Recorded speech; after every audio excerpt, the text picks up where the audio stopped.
the Inspiring Tech Leaders podcast with me, Dave Roberts. This is the podcast that talks with tech leaders from across the industry, exploring their insights, sharing their experiences, and offering valuable advice to technology professionals. The podcast also explores technology innovations and the evolving tech landscape, providing leaders with actionable guidance and inspiration. In today's episode, I'm looking at AI adoption within the organization. When we talk about artificial intelligence in organizations, the conversation often starts in entirely the wrong place. It starts with the technology, with the tools, with platforms, models, vendors, dashboards, and the potential productivity gains that may be achieved. And yet, time and time again, we see AI initiatives stall, underperform, or quietly fade away. Not because the technology didn't work, but because the organization wasn't ready.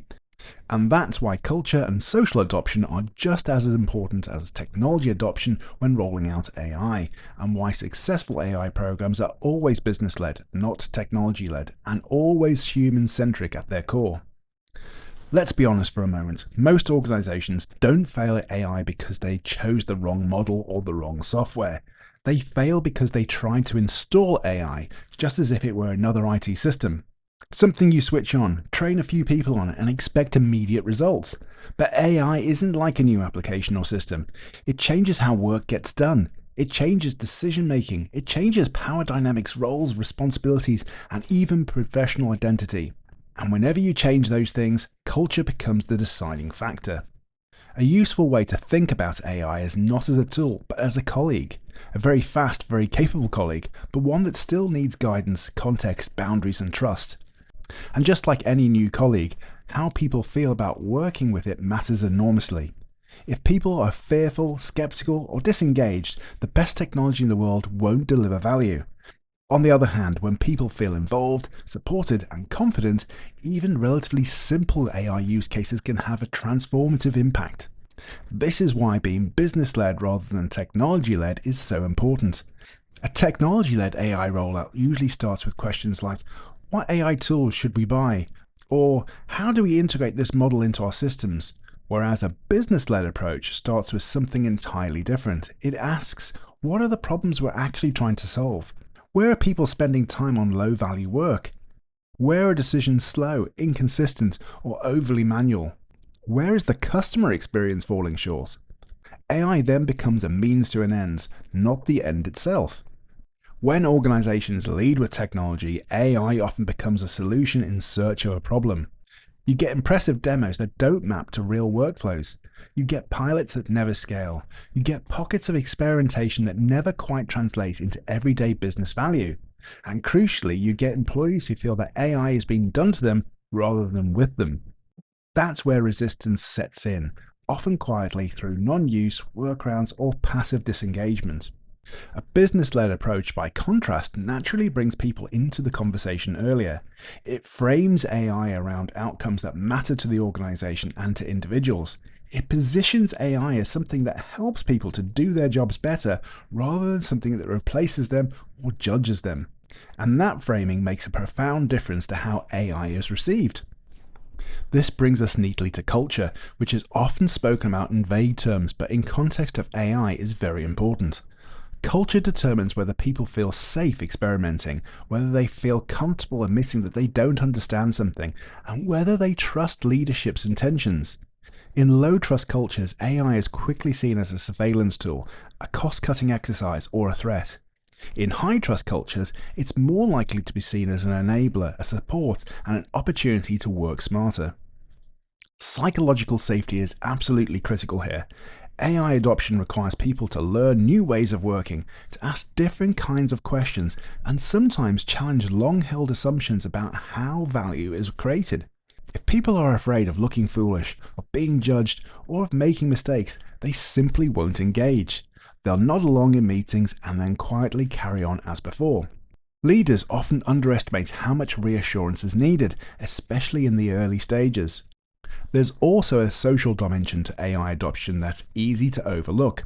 Work is social. People learn from one another, copy behaviours they see rewarded, and take cues from peers as much as from formal training. If AI is positioned as something only for the techies or the innovators, it creates an artificial divide. If, on the other hand, leaders and managers visibly use AI themselves, talk openly about how they're using it, and share both successes and failures, it normalizes adoption and reduces anxiety. One of the biggest mistakes organizations make is assuming that training equals adoption. They run a few workshops, circulate some guidance, and tick the box. But adoption happens in the flow of work, not in training sessions. People need time, space, and permission to experiment. They need examples that are relevant to their role. They need to see how AI fits into existing processes rather than being bolted on as an extra task. And they need ongoing support, not just a one-off intervention. This is where being human-centric really matters. A human-centric AI strategy starts by acknowledging that people's concerns are valid. Fear of job loss, fear of de-skilling, fear of being left behind. These aren't irrational worries, even if they're not always borne out in practice. Ignoring them or dismissing them as resistance to change is a sure way to lose trust. Addressing them openly, honestly, and consistently is what builds credibility.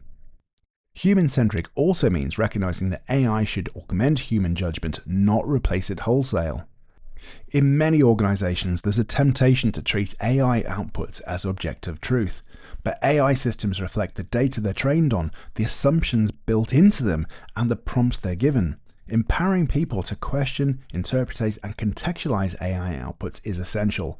Otherwise, you risk replacing human bias with automated bias, which is far harder to spot and challenge. Another key aspect of human-centric adoption is inclusion. If AI is only shaped by a narrow group of people, it will only serve a narrow set of needs. Involving a diverse range of roles, seniority levels, and perspectives leads to better use cases and fewer unintended consequences. Frontline staff often have a much clearer view of where inefficiencies lie than senior leaders or central teams. Ignoring that insight is not just a cultural failure, it's a business one. Leadership behaviour is absolutely pivotal here. People don't listen to what leaders say nearly as much as they watch what leaders do. If leaders talk about AI as a strategic priority but never engage with it themselves, the message is clear. If leaders only talk about efficiency and cost reduction, people will assume job cuts are the real agenda, whatever is said publicly. If instead leaders talk about quality, learning, resilience, and customer value, and backed it up with actions, then AI is far more likely to be embraced. Being business-led also means being clear about governance, ethics, and boundaries. People need to know what is expected of them, what is allowed, and what isn't. Ambiguity creates fear and inconsistency. Clear, proportional guardrails actually enable adoption rather than stifling it. They give people confidence to use AI responsibly without worrying they're inadvertently crossing a line. It's also worth saying that AI maturity is not just about sophistication of use, but about alignment. An organization using relatively simple AI tools in a well-aligned, culturally supportive way will often outperform those using advanced models in a fragmented, mistrusted environment. Maturity shows up in how consistently AI is used, how well it's integrated into decision-making, and how clearly it supports strategic goals. We should also challenge the idea that speed is everything. There's enormous pressure to move fast with AI, driven by headlines and fear of being left behind. But moving fast in the wrong direction is rarely helpful.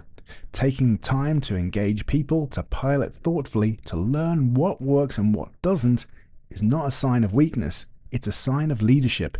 Sustainable adoption beats rushed deployment every time. Ultimately, AI is a mirror. It reflects an organization's values, culture, and the way of working. If those foundations are weak, AI will expose the cracks. If they're strong, AI can amplify what already works well. That's why culture and social adoption are not soft considerations to be dealt with later. They're core to whether AI delivers real business value at all. So if you're thinking about rolling out AI in your organization, which I'm sure you are, start by asking different questions. Not what can this technology do, but what do our people need? Not how quickly can we deploy, but how do we bring people with us? Not how do we automate, but how do we augment? Keep it business-led, keep it human-centric, and remember that technology may enable change, but people are the ones who make it real. And perhaps the most important thing to remember is AI adoption is not a project with an end date. It's an ongoing journey of learning, adaptation, and trust building. Organizations that understand that and invest accordingly won't just adopt AI more successfully, they'll build cultures that are more resilient, more inclusive, and better prepared for whatever comes next. Well, that's all for today. Thanks for tuning into the Inspiring Tech Leaders podcast. If you've enjoyed this episode, don't forget to subscribe, leave a review, and share it with your network. You can find more insights, show notes, and resources at www.inspiringtechleaders.com. Head over to the social media channels and you can find Inspiring Tech Leaders on X, Instagram, Inspo, and TikTok. Let me know your thoughts on business-led AI adoption. Thanks for listening, and until next time, stay curious, stay connected, and keep pushing the boundaries of what's possible in tech.